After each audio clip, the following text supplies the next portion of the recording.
Welcome back. Well, we've had our tea, me and Richard. We don't have to eat now tonight. Richard's still with me. Anne Ella Woodward is still with us, but it's time now for my next guest. Now, she rose to fame in Glee as the meanest mean girl of them all, cheerleader Quinn.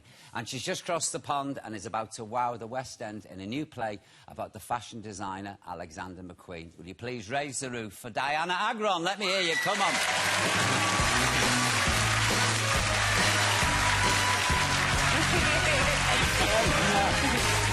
Sit yourself down.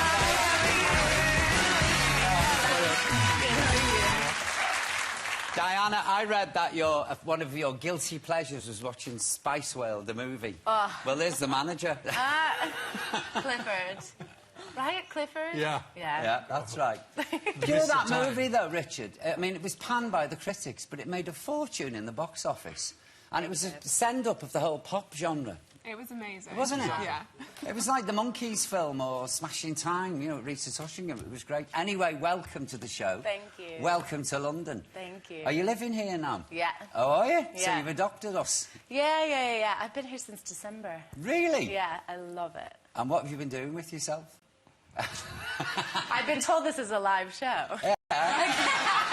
It's my kind of girl, this. Now, Glee, we've got to talk about Glee. You were a nasty piece of work in Glee.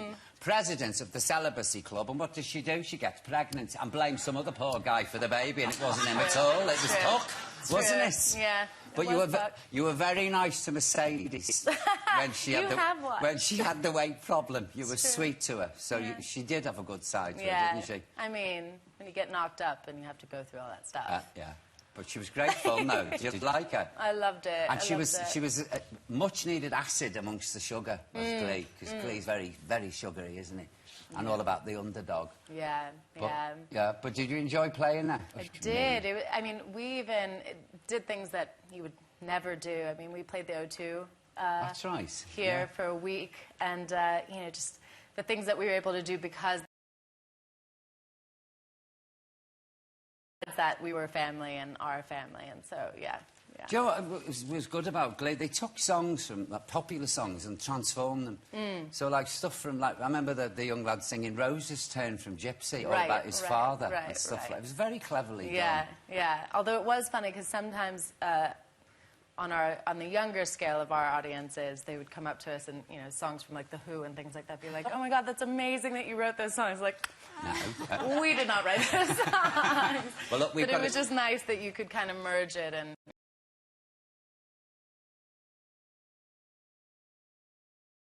If your heart is nowhere in it, I don't want it for a minute, babe. I want the 70s, but I believe that there's a reason to write you a love song today.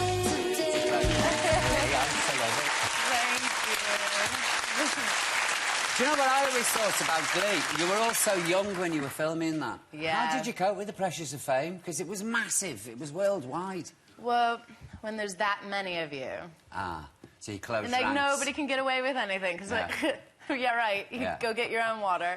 You know, so you're like, okay. But, you know, when you went out of the studio, you know, with the public and the paparazzi in particular. Yeah, but, I mean, we were all, we were referred to as kids, and I'm about to be 29. I still call myself a kid when I'm talking about the show. We were really good kids, you know, and we all came kind of from loving musical theatre in different ways. You know, some people actually came from Broadway. And so you had that discipline to Yeah, we took it really seriously. So. Now, tell me about this new play about Alexander McQueen. It's amazing. We're having the best time. We're at the end of week 4. Are you still in rehearsals for this We're still in rehearsals. We have 2 more weeks.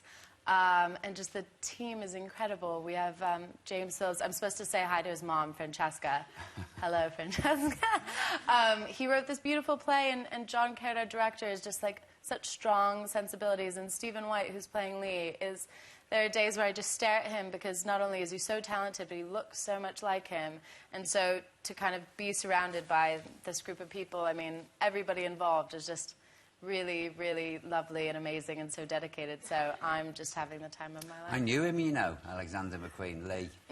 He was just I always met him in the clubs. I never ever saw him in daylight, ever. He never saw me in daylight either. So we were always in some club in So you had a lot of fun. We did, Yeah. and he was a real live wire. Yeah. And so enthusiastic about life. Yeah. Then when what happened to him did happen, I couldn't believe it. Because he was the last person who I thought would take his own life. But he did. He was obviously, you know, the pits of despair at the time. Have you seen his exhibition at the Not yet, no. V&A? No. It's Absolutely amazing. astonishing. Yeah. Astonishing. I mean, where did he think all these beautiful clothes up from? Yeah.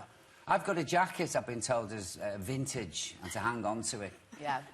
One of Lee's from the Yeah. very early days. Yeah. I mean, I can't tell you what I look like in it. It comes down to me shins. I look like the Grim Reaper. And I have to really breathe in, you know, like, 'cause it gives you this, but beautifully made. Yeah. I mean, he had the best cutters going. Yeah. Working for him, you know, and he was making suits and stuff. Fabulous. Yeah. Absolutely fabulous. Yeah, and just his influences and everything. And you're right, when you go to the V&A and you see it in front of you, because sometimes it's hard. You watch a fashion show and everything's moving and you're focusing on different things, but when you can really sit and have the time with it and kind of see it amassed like that, it's just, he was truly one of a kind. Oh, no, he was.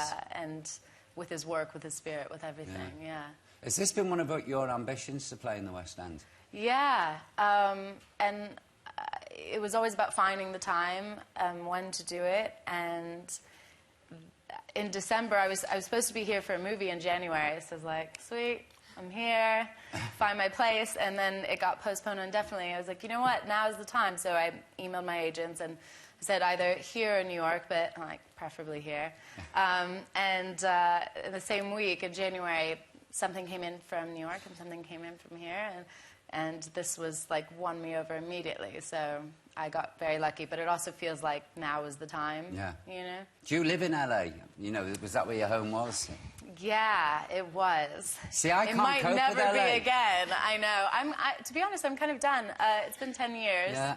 And there's like this smorgasbord of people and things and moving parts, whatever, but you can feel kind of dislocated. Yeah, yeah. There's no centre, is there, in LA? You know, and everybody Unless goes to you bed so early. That's true. Oh, they go to bed 6 o'clock. Well, I don't go to bed at 6 o'clock, but well, a lot of them do, don't they? It's not as well. It just depends. I love LA too. I don't want to hate on the place that I've been the last 10 years, but it definitely.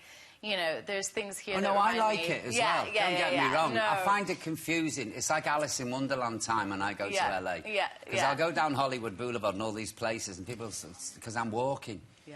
I find it very odd, you know, that you're Why walking. would you do that when you have a car? Well, I don't know. I wouldn't drive in LA. I'd be dead. They'd be dead as well. I wouldn't drive here. I'd be dead. I'm sure you wouldn't. You look like more than a capable woman to me. Listen, good luck with it all. I'll be in to see this. Thank you I so really much. will. Ladies and gentlemen, please put your hands together for this lovely actor, Dianna Agron. Come on. Oh, you're welcome. No, I'll be into that. Coming up, I'm going to be getting physical with the football. Not. I'll see you in a bit. We're going to eat now. This is beautiful.